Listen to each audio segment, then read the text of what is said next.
바다의 그래픽스 기능에 대한 얘기를 시작하겠습니다. 바다의 그래픽스 관련 부분에서는 그리기 위한 준비 과정과 컬러, 지오메트리 클래스들, 그리고 각각의 쉐입을 그리기 위한 과정과 캔버스의 프로퍼티, 텍스트와 더 발전된 형태인 enriched 텍스트, 버퍼, 빈맵, 그리고 오픈GL 사용법에 대해서 알아보도록 하겠습니다. 먼저 바다에서 그림을 그리기 위한 방법은 크게 두 가지로 구분될 수 있는데요. 첫 번째는 프레임 베이스로 그림을 그리는 것입니다. 기본적으로 프레임 베이스드 어플리케이션은 특정한 컨트롤을 사용하지 않고 프레임 위에 직접 그림을 그리는 용도로 설계되었기 때문에 프레임에서 직접 캔버스 오브젝트를 얻어오고 이 캔버스를 이용해서 프레임 위에 직접 그림을 그리는 것이 가능합니다. 거기에 비해서 폼이나 다른 컨트롤들을 기반으로 그림을 그리는 방법에서는 프레임 베이스드 어플리케이션과는 다르게 폼 베이스드 어플리케이션에서는 폼과 다른 컨트롤들을 이용해서 화면을 구성하고 각각의 폼과 컨트롤들이 자기 자신이 그리기 위한 기능을 가지고 있기 때문에 특별하게 그림을 그려야 되는 상황은 발생하지 않지만 개발자들이 특별히 자기가 원하는 그림을 컨트롤 위에 그리고 싶은 경우를 위해서 각각의 폼과 컨트롤들은 대부분의 경우 커스텀 드로잉을 지원하고 있습니다. 자, 프레임 위에 간단한 그림을 그리는 예제를 보도록 하겠습니다. 기본적으로 만들어진 프레임 베이스드 어플리케이션 프로젝트에서는 어플리케이션 이름.cpp 파일을 열어보면 onForeground라는 펑션이 나오는데 이 펑션을 자세히 살펴보면 pcanvas에 draw text라는 문장이 나타나는 것을 볼 수 있습니다. 이 문장이 어플리케이션 이름을 화면에 써주는 기능을 하게 됩니다. 따라서 이 pcanvas를 이용해서 다양한 그림들을 그릴 수가 있는데요. 지금 보시는 예제에서는 fillRectangle이라는 펑션을 이용해서 화면에 사각형을 그리고 있습니다. 이처럼 프레임 베이스드 어플리케이션에서는 onForeground 펑션 속에 자기가 그리고 싶은 내용을 추가함으로써 다음과 같은 그림을 얻을 수가 있습니다. 자, 그러면 컨트롤 위에 커스텀 드로잉을 진행하는 방법에 대해서 알아보겠습니다. 각각의 컨트롤들은 내부에 onDraw라는 펑션이 정의되어 있습니다. 이 onDraw에서 실제로 커스텀 드로잉을 수행할 수 있습니다. 컨트롤 위에 커스텀 드로잉을 하기 위해서 가장 중요한 함수가 onDraw 함수인데요. onDraw 함수는 컨트롤이 처음 생성될 때나 컨트롤의 내용이 바뀌어서 컨트롤이 다시 그려져야 되는 경우에 한 번씩 불리는 함수입니다. 이 속에 커스텀 드로잉에 해당되는 코드를 집어넣음으로써 컨트롤 위에 커스텀 드로잉을 할 수 있습니다. 프로그램 내부에서 컨트롤의 내용을 바꾸고 컨트롤이 새로 그려지길 원한다면 컨트롤에 request redraw라는 함수를 불러주어야 합니다. 이 request redraw 함수를 호출하면 프레임워크는 각각 컨트롤에 해당되는 onDraw 함수를 호출해서 컨트롤의 내용을 새로 그리게 됩니다. 이때 프레임과 마찬가지로 드로잉 자체는 캔버스라는 오브젝트를 통해서 이루어지게 됩니다. 이 캔버스는 다른 프레임워크에서 그래피컬 컨텍스트에 해당되는 부분으로 각각의 컨트롤들은 캔버스를 가지고 있습니다. 당연하지만 모든 드로잉은 이 캔버스를 통해서 이루어지게 됩니다.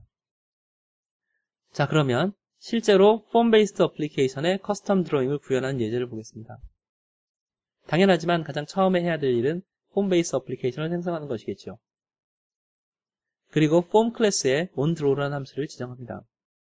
이 onDraw 함수에는 기본적으로 캔버스를 얻어오고 이 캔버스를 이용해서 그리고 캔버스를 쇼우하고 딜리트하는 네 가지의 과정을 순서대로 진행하게 됩니다.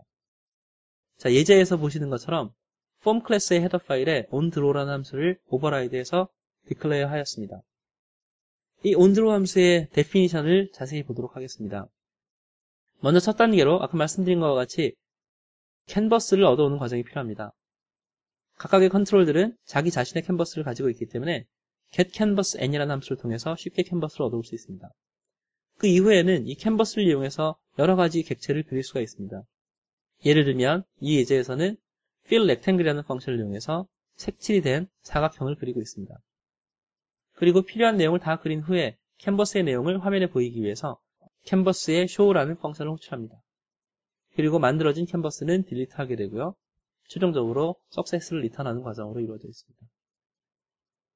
이러한 코드를 직접 수행하면 다음과 같은 그림을 얻을 수 있습니다. 예제에서 보신 것처럼 원하는 위치에, 원하는 크기에, 원하는 색깔의 사각형이 그려진 것을 볼 수 있습니다. 자, 방금 전에 잠깐 나오긴 했지만 바다의 컬러에 대해서 자세히 알아보겠습니다. 기본적으로 바다에서는 ARGB 8888 모델을 사용합니다. 이 얘기는 알파 채널을 지원하고 각각의 RGB 채널이 8비트로 이루어진 컬러 모델입니다. 이 컬러 클래스가 지원하는 펑션은 각각의 채널 값을 얻거나 지정하는 펑션, 그리고 ARGB 8888 컬러 전체를 한꺼번에 얻거나 세팅하는 펑션을 지원합니다. 그리고 컬러 길이의 컴패리전도 역시 지원을 하고 있습니다. 그 외에 컬러 클래스 속에는 사용자가 자주 사용하는 컬러들이 미리 정의가 되어 있어서 편리하게 사용할 수도 있습니다. 자, 바다 그래픽스의 지오메트리에 대해서 알아보겠습니다. 바다에서 좌표축의 원점은 좌측 상단입니다. 바다에서 지오메트리를 정의하기 위한 몇 가지 클래스가 미리 정의가 되어 있는데요. 첫 번째는 포인트입니다. 포인트는 점의 위치를 나타내고 X, Y의 컴포넌트를 가집니다. 디멘전은 크기를 나타내는 클래스고요. width와 height를 저장하고 있습니다. 렉탱글은 포인트와 디멘전을 묶어놓은 X좌표, Y좌표, 폭과 높이를 동시에 저장하는 클래스입니다.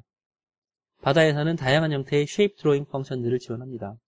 보시는 바와 같이 아크, 엘립스, 라인, 폴리곤, 폴리라인, 렉탱글, 라운드 렉탱글, 트라이앵글 등등의 지오메트리를 지원하고 엘립스, 폴리곤, 렉탱글, 라운드 렉탱글, 트라이앵글에 대해서는 속을 색칠하는 펑션도 같이 지원을 합니다. 그리고 실제로 화면에 그리는 펑션이라기보다는 setPixel이라는 펑션을 이용해서 원하는 픽셀의 색깔을 바꿔 쓸 수도 있습니다. 자, 다른 프레임워크의 그래픽 컨텍스트와 마찬가지로 캔버스 역시 그리기 위한 여러 가지 상태들을 저장하고 있는데 보시는 바와 같이 폰트, foreground color, 클립 바운드, 라인 스타일, 라인 위스 등을 저장하고 있습니다. 자, 여기서 폰트는 뒤에 설명을 할 것이고요. foreground color는 포인트, 라인, 커브 등이 화면에 그려질 때 그려질 색상을 지정하는 값입니다. 클립 바운드는 뒤에 예제에서 확인을 해볼 것이고요. 라인 스타일은 현재 라인, 솔리드 라인만 지원이 되고 있습니다. 라인 위스는 말 그대로 그려질 선의 두께를 지정합니다. 지금 보시는 예제는 캔버스에 지정되어 있는 클립 바운드의 역할을 나타내기 위한 예제입니다. 보시는 바와 같이 set clip bound라는 펑션을 이용해서 클립 바운드를 지정하고 클립 바운드를 넘어서는 그림을 그리게 되면 최종적으로 클립 바운드 안에만 그림이 그려지는 결과를 볼 수 있습니다. 그 외에 캔버스의 기능 중에는 캔버스의 일부 영역을 추출해서 캔버스의 다른 영역에 복사하는 기능도 수행할 수 있습니다. 지금 보시는 예제는 캔버스의 특정 그림을 그리고 캔버스의 특정 사각형을 다른 영역에 복사하는 과정을 보여줍니다. 이때 두 개의 사각형의 크기를 다르게 함으로써 그림이 확대되거나 축소되는 효과를 동시에 얻을 수도 있습니다. 이와 같은 코드를 수행을 하면 다음과 같은 결과를 얻을 수 있습니다. 이 그림에서 보시는 바와 같이 특정 사각형이 확대되어서 다른 부분에 복사된 것을 볼 수 있습니다.